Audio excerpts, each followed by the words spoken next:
Je trouve ce que Montessori a apporté à l'équipe, c'est que nous travaillons plus à un rythme ralenti. On va vraiment s'adapter à l'envie du résident, on va vraiment aller à l'écoute. Ce que Montessori apporte aussi, c'est que tous les secteurs métiers de la maison sont impliqués. Je donne un exemple. Si une résidente elle a envie de faire la vaisselle, eh bien, quelqu'un de l'hôtelier peut faire la vaisselle avec elle. Et là, le résident a le choix s'il a envie ou pas. Et autant ça va valoriser le résident, mais aussi le personnel dans son travail. Moi, c'est très important les contacts que j'ai avec les résidents. J'aime faire plein de choses avec. En tout cas, ils se sont aussi valorisés de m'aider. Et pour moi aussi, je me sens plus proche. Je sens que mon travail, c'est pas seulement le nettoyage, mais aussi les accompagnements. Même pour les résidents, il a plus de confiance parce qu'ils me voient d'une autre façon. Tu me donnes quelque chose à faire, je fais avec faire les fleurs et tout ça. Ouais, les fleurs aussi. J'ai fait avec plaisir, John. Surtout plier les serviettes parce que j'aime bien faire le travail comme il faut. On m'a demandé de participer à faire un journal. Alors voilà, le journal s'appelait Le Cagnard au début. Et nous avons changé, on a trouvé un peu désuet comme nom pour un journal. Et nous avons décidé au comité qu'on allait l'appeler Le Clin d'œil. Tous les 3 mois, décidons des articles qui vont passer. Ce que ça nous apporte, c'est qu'on apprend des choses. La chose qu'il y a de bien, c'est que justement, Montbriand est ouvert, on peut sortir, on peut aller se balader comme nous voulons.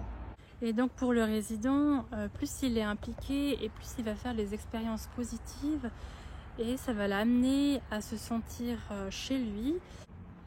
Alors pour une personne qui a envie de sortir, par exemple boire un verre au restaurant, nous allons d'abord évaluer les ressources de la personne. Ensuite on va faire le trajet avec, peut-être en plusieurs séquences. Une fois que la personne est un peu plus à l'aise, on va réévaluer aussi ses ressources, savoir si tout va bien.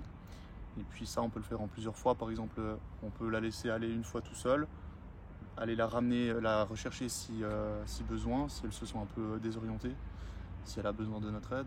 Ou alors aller tout simplement avec elle, faire le trajet en bus plusieurs fois. Il arrive encore qu'on nous demande de participer en faisant ce qu'on rêverait de faire. Nous, on donne une étoile avec une date, avec un jour, qu'on donne aux résidents et les résidents, ils vont choisir son rêve, qu'est-ce qu'il veut faire, qu'est-ce qu'il aimerait faire. Et nous, on va faire tout pour le réaliser. Et la plupart des rêves, du moins d'après ce que je sais, il n'y a pas un rêve qui ne s'est pas concrétisé. Tous les rêves se sont concrétisés. J'ai donné mon exemple, moi c'était d'aller voir ma belle-sœur à Genève. Ça m'a permis d'aller la voir et ça a été un moment extraordinaire. Alors les rêves, ce qui est mis sur les étoiles, se mettent une fois que le rêve est réalisé contre un mur.